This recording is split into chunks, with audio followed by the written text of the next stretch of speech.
لیکن میرا یہ تہیا 2 دن سے زیادہ نہیں ٹک سکا۔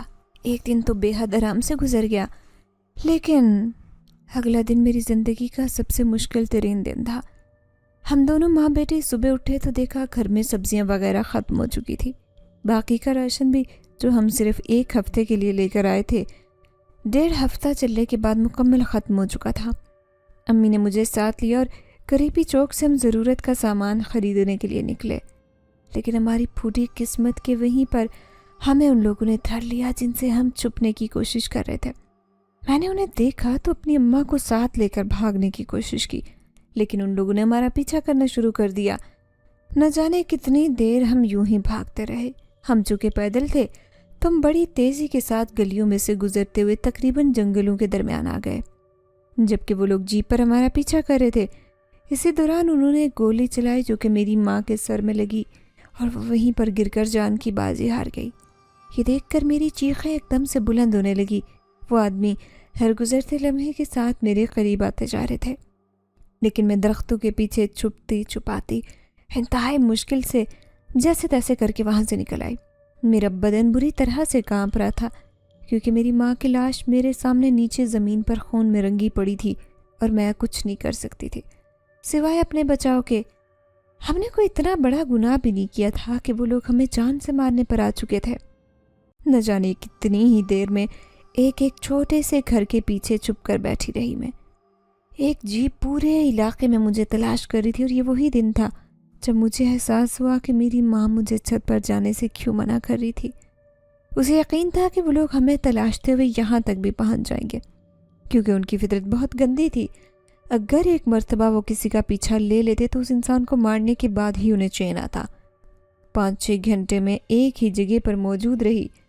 میں چاہتی تو ان کے ہاتھ آ کر مر بھی سکتی تھی، لیکن جب میں نے اپنی ماں کی لاش نیچے گرتی دیکھی اس وقت میں نے قسم کھا لی ان لوگوں سے بدلہ لے کر رہوں گی، بھلے اس کے بعد میری موت ہی کیوں نہ واقع ہو جائے۔ مجھے اس بات سے رتی برابر فرق نہیں پڑتا تھا۔ وہیں پر مجھے ایک لال رنگ کی چادر دکھائی دی جو میں نے اچھے سے اوپر اوڑھ لی تھی تاکہ وہ لوگ میری چادر سے مجھے پہچان نہ لیں۔ کرتے کراتے میں نے اپنے مالک مکان کے گھر آئی تاکہ اس سے کچھ مدد لے سکوں، لیکن وہاں جا کر مجھے ادراک ہوا کہ وہ لوگ تو وہاں بھی پہنچ چکے ہیں۔ صرف ان کے گھر نہیں، جس گھر میں ہم رہ رہے تھے اس گھر کی بھی انہوں نے بری طرح سے تلاشی لی تھی۔ سو میں نے گل کے گھر جانا مناسب نہیں سمجھا۔ اپنے پیچھے میں ان لوگوں کی جان کو داؤ پر نہیں لگا سکتی تھی۔ میرے ہاتھ ایک طرح سے کٹ چکے تھے، کچھ بھی نہیں تھا میرے پاس جس سے میں خود کی مدد کر سکوں۔ میرے ذہن میں گل کی بات آئی کہ چھت پر کبھی بھی لال رنگ کی چادر مت ڈالنا، اس سے جن زیادہ تمہیں اپنی دلہن سمجھے گا۔ مرنا تو مجھے تھا ہی، بھلے اسے یہ انسان مار دیتے وہ جنات، لیکن میں ایک کوشش تو کر سکتی تھی اور جنات کی مدد سے ان انسانوں سے بدلہ ضرور لے سکتی تھی۔ حالانکہ مجھے یقین تھا کہ وہاں پر بھی میں زندہ رہ سکتی ہوں، لیکن ان درندوں کے ہاتھوں مرنے سے بہتر تھا جنات کے شکنجے میں آ کر مر جاؤں۔ میں نے دیکھا ہمارے گھر کے دروازے مکمل طور پر کھلے ہوئے ہیں اور ارد گرد کوئی بھی موجود نہیں ہے، یعنی وہ لوگ مجھے کسی اور جگہ تلاشنے کے لیے نکل چکے ہیں۔ چھپتے چھپاتے میں اپنے گھر کی چھت پر پہنچی اور ایک لمحے کی تاخیر کیے بغیر میں نے لال رنگ کی چادر چھت پر پھیلا دی۔ ہمیں انتظار کرنے لگی کہ کب کوئی جن زیادہ آگے آ کر مجھے اپنی دلہن سمجھے، لیکن ایسا نہیں ہوا۔ تقریباً 1 گھنٹہ میں وہی چھت کے کونے میں دبک کر بیٹھی رہی۔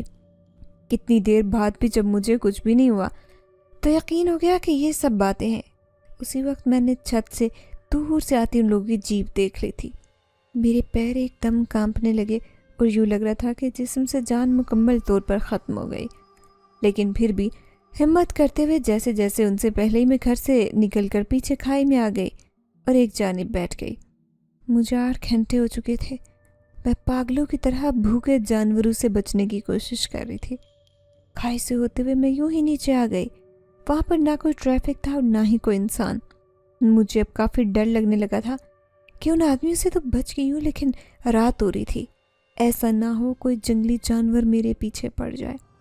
اتنی مشکلات میں نے زندگی میں کبھی نہیں دیکھی تھی جتنی چند گھنٹوں میں میرے سر پر آ چکی تھی۔ اس وقت میرے پاس کوئی دوپٹہ یا چادر نہیں تھی جس سے میں خود کو چھپانے کی کوشش کرتی، لیکن مجھے زندہ رہنا تھا۔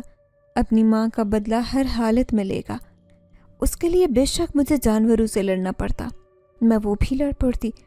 تقریباً مجھے چلتے ہوئے 15 منٹ ہی ہوئے تھے جب ایک درخت کے نیچے مجھے بیٹھا آدمی دکھائی دیا۔ وہ مکمل طور پر سیاہ چادر میں لپٹا ہوا تھا۔ اس کے قریب آگ جل رہی تھی۔ چونکہ شام ہونے پر پہاڑوں میں خنکی زیادہ ہو جاتی ہے تو مجھے بالکل بھی شبہ نہیں ہوا۔ مجھے مدد چاہیے تھی، اور وہ انسان میرے لیے کسی فرشتے سے کم نہیں تھا جو اس ویران جگہ پر مجھے مل چکا تھا۔ میں سیدھا اس کے پاس گئی اور جا کر کہا، خدا کا نام ہے میری مدد کر دے، کچھ لوگ میرے پیچھے لگے ہیں۔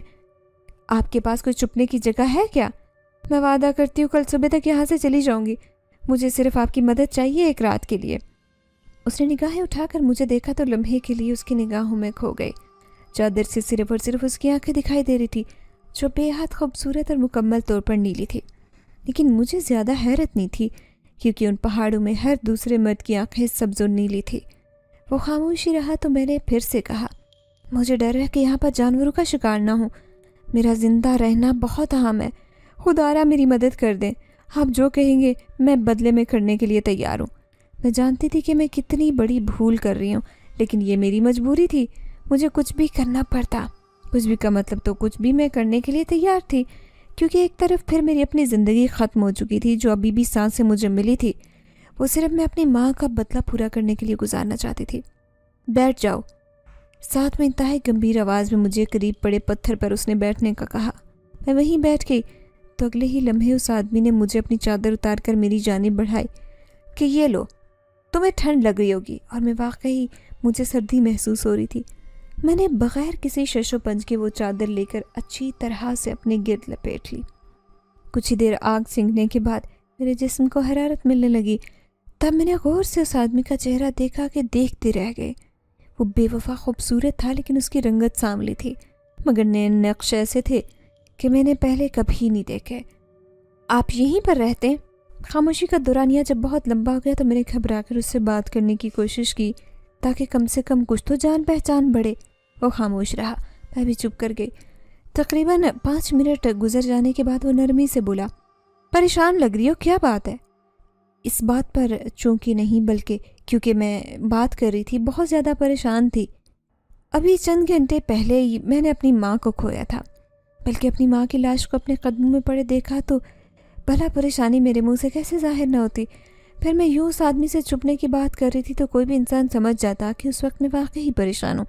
میں نے ایک لمحہ لیا مناسب الفاظ کے لیے جو میں دور گھر میں اپنی کہانی سنا سکوں۔ ہمارے کچھ مسائل ہو گئے تھے، میں اور میری ماں چھپتے ہوئے یہاں پر آ گئی تھی، لیکن جن لوگوں کے ساتھ ہمارے مسائل ہوئے تھے انہوں نے نہ صرف ہمیں ڈھونڈ نکالا بلکہ آج میرے سامنے میری ماں کی جان بھی لے لی۔ مرنا تو میں بھی چاہتی ہوں لیکن یوں نہیں مر سکتی، مجھے اپنی ماں کا بدلہ ہر حال میں ان لوگوں سے لینا ہے۔ تو تم مجھ سے بھی اس مدد کی امید رکھتی ہو؟ اس کا سوال بہت عجیب تھا جب میں اسے بتا چکی تھی کہ وہاں مجھے صرف ایک رات کی پناہ چاہیے تھی، پھر یہ سوال بنتا ہی نہیں تھا۔ میں نے پھر سے اپنی بات دہرائی اور کہا، بس ایک رات رکھ لو اپنے پاس، کل صبح یہاں سے چلی جاؤں گی۔ اس نے مجھے گہری نظر سے دیکھا، پھر نرمی سے بولا، لگتا ہے تمہیں بھوک لگی ہے، چلو آؤ میرے ساتھ۔ یہ کہہ کر وہ آگے آگے چلنے لگا اور میں اس کے پیچھے پیچھے۔ چند لمحے چلنے کے بعد ہی ہم ایک جھونپڑی نما گھر میں آ گئے۔ دکھنے میں تو وہ گھر بہت عام سا لگ رہا تھا، لیکن جب اس آدمی نے مجھے کھانا پیش کیا تو میں حیران رہ گئی۔ وہ پورے بکرے کی سبزی تھی۔ بھلا ایک اکیلا آدمی پوری سبزی کیسے کھا سکتا ہے؟ اور اس میں سے ایک بوٹی بھی غائب نہیں تھی۔ جیسے ہی میں نے اس نے سبزی بنا کر میرے لیے رکھی، میں نے حیرت سے اس آدمی کو دیکھا۔ وہ نرم نگاہوں سے مجھے دیکھتا ہوا بولا، کھانا شروع کرو، بسم اللہ پڑھ کر کھاؤ، کھانے کو بالکل دیر نہیں کرواتے۔ مجھے بھی زیادہ بھوک لگی تھی سو میں نے کھانا شروع کر دیا۔ میں نے زندگی میں پہلی مرتبہ ہی وہ سبزی کھائی تھی اور پہلی مرتبہ ہی انگلیاں چاٹتی رہ گئی۔ وہ اتنی لذیذ بنی تھی کہ بس دل چاہ رہا تھا کھاتی چلی جاؤں۔ میں زیادہ کھانا بھی نہیں کھاتی ہوں، لیکن اندازے سے کہہ سکتی ہوں کہ کلو سبزی تو کم سے کم میں نے کھائی ہوگی۔ کھانے کے بعد اس نے مجھے قہوہ دیا، وہ بھی میں نے پی لیا۔ پھر ایک کمرے کی جانب اشارہ کر کے بولا، جاؤ یہاں جا کر آرام کرو۔ میں نے انکار کر دیا اور کہا، مجھے نیند نہیں آئے گی۔ اور تمہیں یہ بات کیسے پتا؟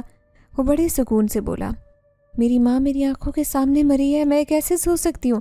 تمہیں کیا لگتا ہے کہ میری ماں کا بے جان چہرہ مجھے سونے دے گا؟ یہ کہتے میری آنکھوں میں آنسو چمکنے لگے۔ وہ آدمی دھیرے سے آگے بڑھا اور نرمی سے میرے آنسو پوچھنے لگا۔ میں اس کی اس حرکت پر بہت حیران ہوئی۔ مجھ میں اتنی ہمت نہیں تھی کہ میں اس کا ہاتھ چٹک دیتی، کیونکہ وہ میرا محسن تھا اور آج رات مجھے اسی کے گھر میں پناہ لینی تھی۔ بدلے میں وہ مجھ سے جو بھی مانگتا میں دینے سے انکار نہ کرتی۔ پریشان مت ہو، جا کر لیٹو، نیند آ جائے گی۔ میرا دل چاہا بغیر خود سوچے سمجھے میں اس آدمی کے گلے لگ کر پھوٹ پھوٹ کر رو دوں۔ حقیقتاً اس وقت وہ مجھے اپنا سب سے بڑا ہمدرد لگ رہا تھا۔ میں وہاں سے نہیں جانا چاہتی تھی، لیکن پھر بھی اس آدمی کے کہنے پر خاموشی سے کمرے میں آ کر لیٹ گئی۔ وہاں سے ایک چادر بچھی ہوئی تھی، ساتھ میں پانی والا مٹکا رکھا ہوا تھا۔ ابھی مجھے لیٹے 2 منٹ بھی نہیں گزرے تھے جب مجھے نیند آنے لگی۔ میں نے اپنی آنکھیں کھول کر رکھنے کی بہت کوشش کی، لیکن نیند میرے وجود پر حاوی ہوتی جا رہی تھی۔ بالآخر میں نے ہتھیار ڈال لیے اور گہری نیند سو گئی۔ تقریباً فجر کا وقت تھا جب میری آنکھ کھلی۔ اس وقت میں خود کو زیادہ ہلکا پھلکا محسوس کر رہی تھی۔ چند لمحے لگے تھے مجھے یہ سوچنے میں کہ اس وقت میں کہاں پر موجود ہوں۔ تبھی مجھے قرآن پاک کی تلاوت کی بڑی نرم آواز سنائی دی۔ بے اختیار میں اٹھ کر باہر آئی تو دیکھا وہی آدمی جائے نماز پر بیٹھا قرآن پاک کی تلاوت کر رہا تھا۔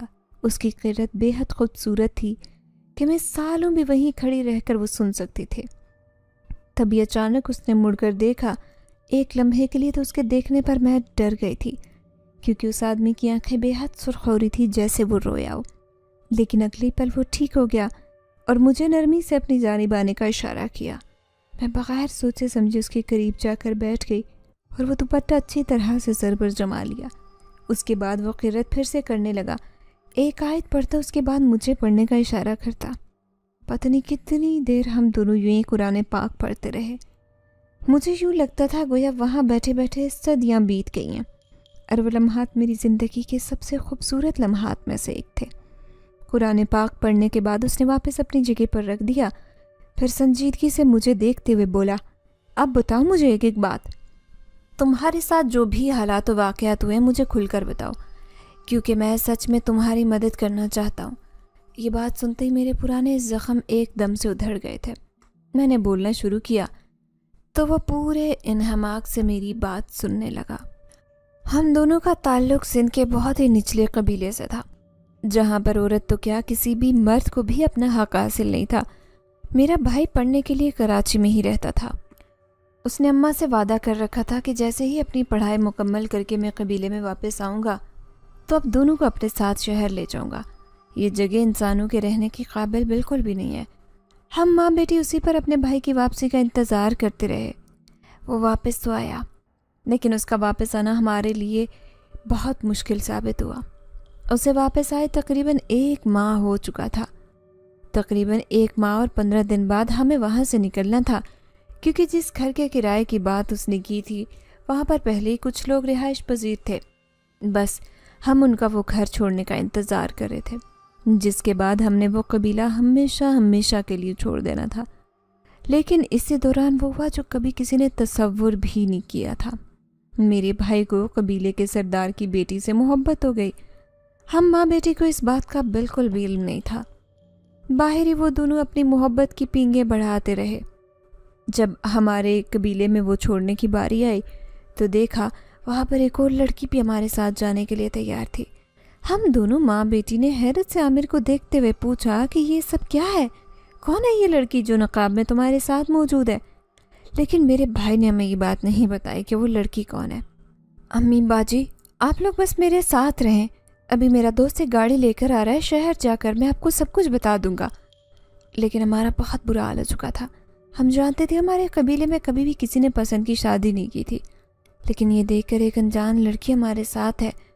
ہمیں یقین ہو چکا تھا کہ اس جگہ سے بھاگنے کے باوجود قبیلے کے لوگ ہمیں نہیں چھوڑیں گے۔ ان کا بس چلے گا تو زمین کی گہرائیوں سے بھی ہمیں نکال کر باہر لے کر آئیں گے۔ اور ایسا ہی ہوا۔ ہم دونوں ماں بیٹی کو جو کچھ یاد تھا ہم لوگ پڑھنے لگے۔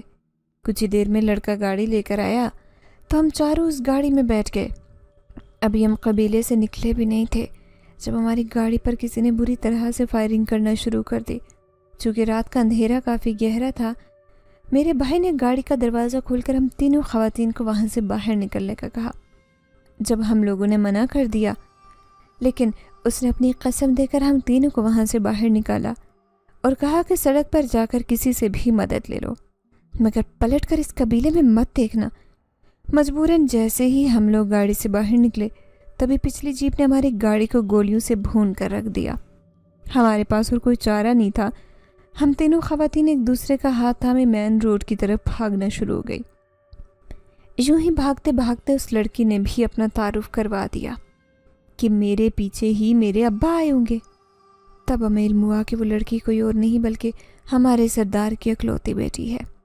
اس بات کا تو یقین ہو چکا تھا کہ گاڑی میں میرا بھائی ہے اور اس کا دوست جو گاڑی چلا رہا تھا وہ دونوں ہی مر چکے تھے، مگر اب ہم دونوں ماں بیٹی کا مین فوکس وہ لڑکی تھی جس کی جان بچانا ہماری ذمہ داری بن چکی تھی۔ ہم مین روڈ پر پہنچے تو وہاں ایک ٹرک رکا ہوا تھا۔ ٹرک والا نہیں جانتا تھا کہ ہم لوگ چپکے سے اس کے ٹرک پر چڑھنے کی کوشش کر رہے ہیں۔ ہم ٹرک میں تو چڑھ گئے اور ٹرک چلنے بھی لگا، لیکن سردار کی بیٹی سردار کی ہی گولی کا نشانہ بن چکی تھی۔ اس نے اندھا دھند فائرنگ کی جس کی زد میں آ کر وہ لڑکی موقع پر ہی جان بحق ہو گئی۔ جب ہم نے یہ حالات دیکھ لیے تو ٹرک بھی چلتا ہوا رک چکا تھا، تو میں نے اور امی نے چلتے ٹرک سے چھلانگ لگائی اور جھاڑیوں میں چھپنے کی کوشش کی۔ چونکہ رات کا وقت تھا تو ہمارا پیچھا کرنے والے لوگ نہیں جان پائے کہ ہم کہاں پر اترے۔ انہیں جھاڑیوں میں چھپتے چھپاتے جیسے تیسے کر کے ہم دوسری ہائی وے تک پہنچے۔ وہاں سے لفٹ لے کر بہت سی گاڑیوں کی مدد سے بمشکل اس پہاڑی علاقے میں آ پہنچے۔ ہمارے پاس پیسے بھی تھے کیونکہ ہم چونکہ اپنی پوری تیاری کے ساتھ وہ جگہ چھوڑ رہے تھے، تو روپے پیسے کی کمی نہیں تھی۔ ہم نے وہاں پر کسی کو بھی نہیں بتایا کہ ہم کتنے مشکل حالات کے بعد یہاں پہنچے۔ تقریباً 2 دن لگے تھے ہمیں وہ گھر لینے میں جنہیں ایک ہی ہفتے میں ان ظالموں نے کھوج نکالا تھا۔ صرف اتنا ہی نہیں بلکہ میری ماں کی جان بھی لے لی۔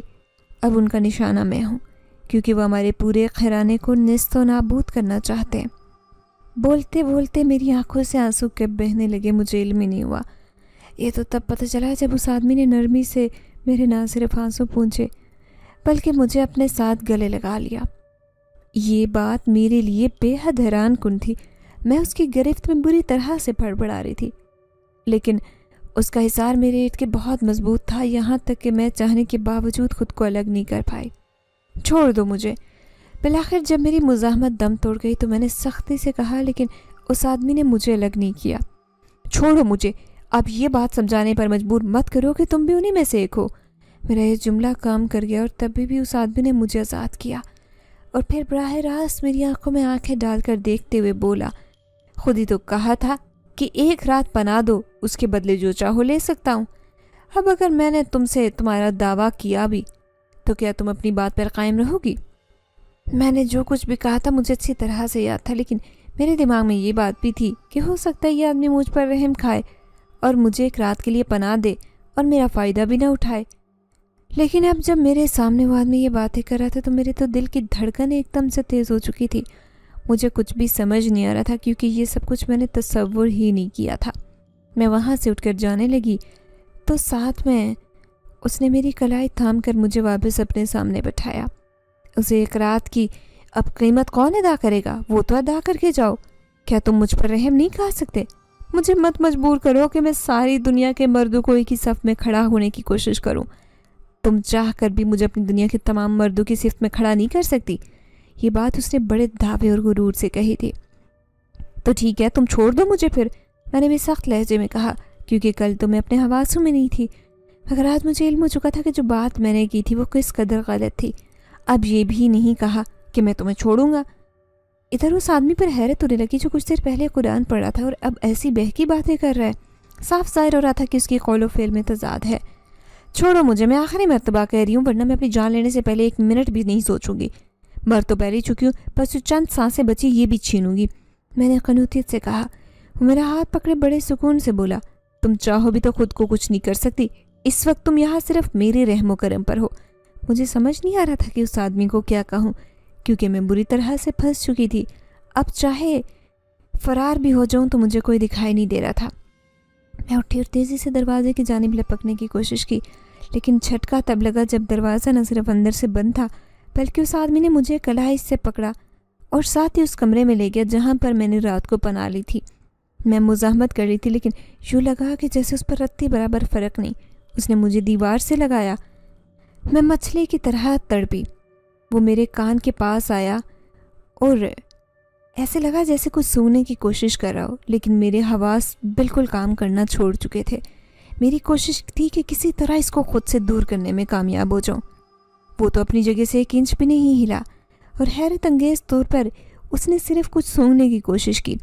پھر میرا ہاتھ پکڑ کر اپنی ناک کے قریب لے جا کر اس نے گہرا سانس لیا۔ یہ عمل بہت کم مدت کا تھا، تقریباً آدھا منٹ۔ پھر اس نے مجھے چھوڑا اور میں نے بغیر سوچے سمجھے زوردار تھپڑ اس آدمی کی گال پر جڑ دیا۔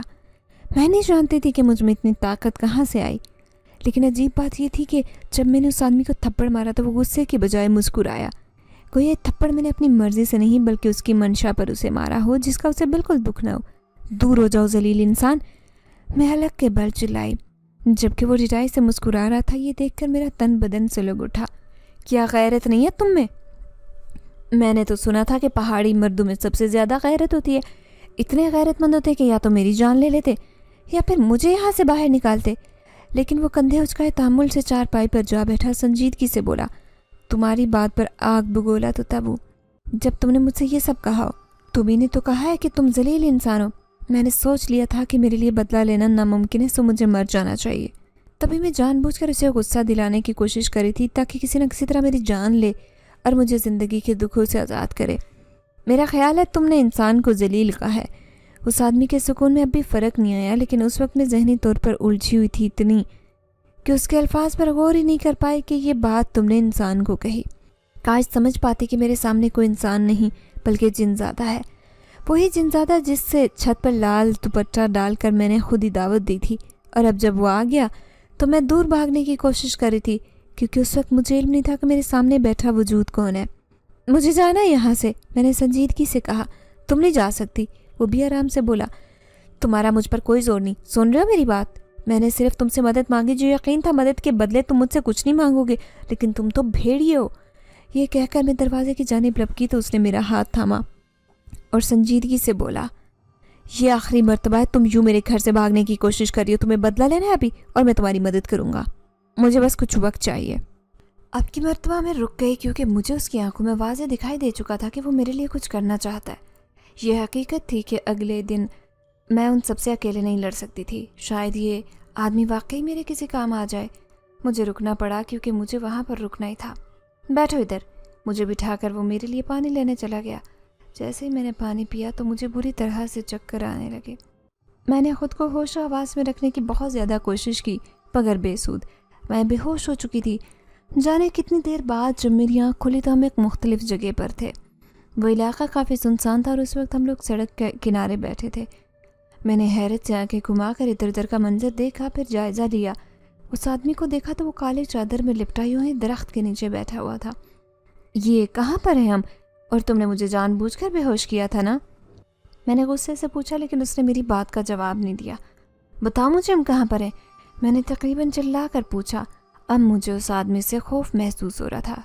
جانے کون تھا اور یہ کون سی جگہ تھی جہاں پر بے ہوش کر کے وہ مجھے لایا تھا؟ کیا میں اس قابل رہوں گی کہ اپنے بھائی اور اپنی ماں کی موت کا بدلہ لے سکوں؟ کیا تم کچھ دیر خاموش رہ سکتی ہو؟ جب میں اس آدمی سے ملی تھی، یہ پہلی مرتبہ تھا کہ وہ میری بات پر چڑ چکا تھا۔ یہ دیکھ کر پتہ نہیں کیوں مجھے کمینی سے خوشی محسوس ہوئی۔ نہیں خاموش رہ سکتی، مجھے بتاؤ کہاں پر ہے؟ تم نے بدلہ لینا ہے نا؟ ہاں، مگر کیسے لیں گے؟ نہ میں ان آدمی کو جانتی ہوں نہ تم۔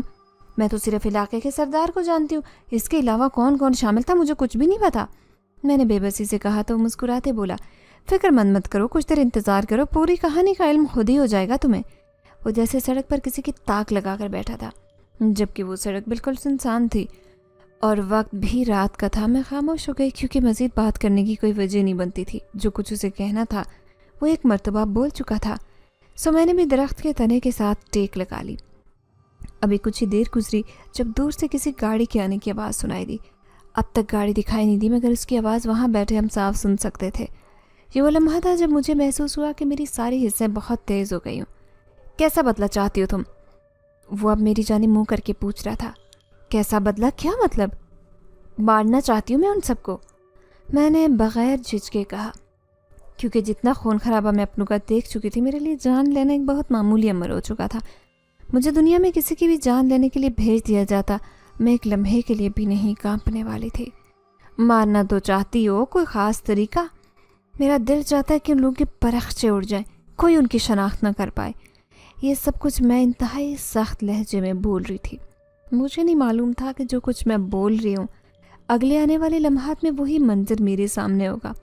مجھے تو یہ تک نہیں پتہ تھا کہ انسان کے حلیے میں میرے ساتھ ایک جن زیادہ بیٹھا ہوا ہے، جو کہ صرف اصل میں میرے قریب اس لیے آیا تھا تاکہ ان آدمیوں کی بو پا سکے۔ چونکہ وہ براہ راست ان آدمیوں کو تلاش نہیں کر سکتا تھا، تبھی میرے قریب آ کر مجھے اچھی طرح سے اس نے سونگا۔ جن آدمی نے میرے گھر والوں کو مارا تھا، ان کی وہ ایک طرح سے ان کی بو میرے اندر جسم میں رچ بس گئی تھی۔ کاش یہ باتیں میں اس وقت سمجھ جاتی اور اپنے ساتھ بیٹھے جنزاد کو اتنا غلط نہ سمجھتی۔ دوسری بات، جو تھپڑ میں نے اس کے منہ پر مارا تھا وہ بھی اس نے خود جان بوجھ کر پڑوایا تھا، کیونکہ وہ دیکھنا چاہتا تھا کہ میں کتنی مضبوط ہو چکی ہوں اور کہاں تک اپنا بدلہ لینے کے لیے جا سکتی ہوں۔ اس نے جو کچھ کیا تھا سب کچھ سوچ سمجھ کر کیا تھا، لیکن میری تھوڑی عقل کے میں ان باتوں کی گہرائی میں نہیں جا سکی اور میں اپنا غصہ اسی پر گراتی رہی۔ اگلے چند لمحوں میں ایک تیز رفتار جیپ سڑک پر آتی ہوئی دکھائی دی تھی، جسے دیکھ کر میں نے ایک دم سے شور مچا دیا اور کہا، ہاں یہی لوگ ہیں، یہی ہے وہ قاتل، میرے بھائی اور میری ماں کے، انہیں مر جانا چاہیے۔ میں پاگلوں کی مانند چلا رہی تھی، جبکہ اس آدمی نے میری کلائی نرمی سے تھامی اور اسی نرماہٹ سے بولا، انہیں مارنے کے لیے تو یہاں پر آئے ہم، بس مضبوط بن کر ان کا انجام دیکھو۔ جیپ کی رفتار بہت تیز تھی، جبکہ اس آدمی سے بات کرتے ہوئے مجھے یوں لگ رہا تھا جیسے وقت تھم گیا ہو، اور یہ منظر بے حد عجیب تھا۔ جیسے ہی وہ جیپ تیز رفتاری سے ہمارے سامنے سے گزرنے لگی تو بجلی کسی تیزی کے ساتھ وہ آدمی اپنی جگہ سے اٹھا اور پلک چپکتے ہی جیپ کے آگے جا کر کھڑا ہو گیا۔ یہ سب کچھ اتنی تیز رفتاری سے ہوا تھا کہ میری عام آنکھ کو یہ منظر دیکھنے میں بہت دقت پیش آئی، لیکن پھر وہی ہوا جو میں چاہتی تھی، یا اس کا میں نے تہیہ کیا ہوا تھا۔ جیسے ہی وہ آدمی ان کے سامنے جا کر رکا، جیپ تیزی کے ساتھ اس سے ٹکرائی اور دیکھتے ہی دیکھتے پوری جیپ کو آگ نے اپنی لپیٹ میں لے لیا تھا۔ وہ لوگ تو جل کر مر رہے تھے، چیخ رہے تھے، ہمیں بچاؤ، ہمیں بچاؤ، جبکہ میں بے حسی کے ساتھ انہیں جلتے ہوئے دیکھ رہی تھی۔ سچ پوچھو تو میری دل میں ان لوگوں کے لیے ذرہ برابر بھی رحم نہیں آیا۔ کاش اس سے زیادہ بھیانک موت ہوتی تو میں ان کے لیے وہی چنتی۔ تقریباً 5 منٹ ہی لگے تھے ان آدمیوں کو جل کر راکھ ہونے میں، اور یہ منظر بالکل بھی حقیقی نہیں لگ رہا تھا۔ جب ان آدمیوں کی چیخیں دم توڑ گئی تب مجھے احساس ہوا کہ وہ آدمی کوئی عام انسان نہیں تھا۔ میں نے چونک کر اسے دیکھا تو وہ مسکراتے ہوئے اس بات میں سر ہلا کر بولا، ہاں ٹھیک سمجھ رہی ہو تم، انسان نہیں ہوں میں۔ پھر میرے ہونٹ یہ سوال پوچھتے ہوئے ایک دم سے لرزنے لگ گئے تھے۔ فکر مت کرو، کچھ نہیں کہوں گا میں تمہیں، کیونکہ تم ہی نے تو مجھے بلایا تھا نا، اپنی لال چادر چھت پر پھیلا کر۔ اور یہ وہ ادراک کا لمحہ تھا جب مجھے پوری طرح سے علم ہو چکا تھا کہ میرے سامنے موجود کوئی اور نہیں بلکہ ایک جن زیادہ کھڑا ہوا ہے۔ اب میرا بدن پوری طرح سے کانپنے لگ گیا تھا۔ ابھی ابھی جو میں خود کو اتنا زیادہ طاقتور سمجھ رہی تھی، میری ساری طاقت دھری کی دھری رہ چکی تھی۔ میں نے بوکھلا کر اپنے ارد گرد دیکھا تو وہ آدمی نرمی کے ساتھ اپنی چادر میرے ارد گرد اڑاتے ہوئے بولا، گھبرانے کی ضرورت بالکل بھی نہیں ہے، تم محفوظ ہو۔ کیا تم اب مجھے بھی مار دو گے؟ وہ نرمی سے مسکراتے ہوئے بولا، نہیں بالکل بھی نہیں، لیکن جب بھی کبھی تمہیں میری ضرورت ہوگی تو میں تو تمہیں یہاں پر تمہارے لیے ضرور آؤں گا۔ تو وہ چادر، اتنا کہہ کر میں خاموش ہو گئی۔ تب وہ بولا، ہاں میں جانتا ہوں، تمہیں یہی بتایا گیا تھا کہ چادر پھیلانے والی لڑکی کو جن زیادہ اپنی دلہن سمجھ بیٹھتا ہے، لیکن ایسا تو کچھ بھی نہیں ہے۔ پرانے وقتوں میں جب لوگوں کو ہماری مدد چاہیے ہوتی تھی تو یہ ایک اشارہ ہوتا تھا کہ وہ لال رنگ کا کپڑا اپنی ہی چھت کے پردے پر پھیلا دیتے تھے اور ہم آ کر ان کی مدد کیا کرتے تھے۔ بعد میں کرتے کرتے تمام لوگوں نے کیا سے کیا باتیں بنا لی، لیکن اگر تم چاہو تو میں تم سے شادی کرنے کے لیے بھی تیار ہوں۔ میں یہ بات سن کر ذرا خاموش ہو گئی، تو وہ پھر نرمی سے بولا، پریشان مت ہو، مذاق کر رہا ہوں میں، چلو آؤ میں تمہیں ایک محفوظ ٹھکانے پر چھوڑ دوں، اور یہ تو تمہیں پتہ ہے نا کہ مجھے مدد کے لیے بھی بلانا ہو تو کیا کرنا چاہیے۔ آج اس واقعے کو گزرے بہت سارے سال ہو چکے ہیں، اب تو میری شادی بھی ہو گئی ہے، لیکن پھر بھی بہت سارے معاملات میں ابھی بھی وہی جن زادہ آ کر میری مدد کر چکا ہے۔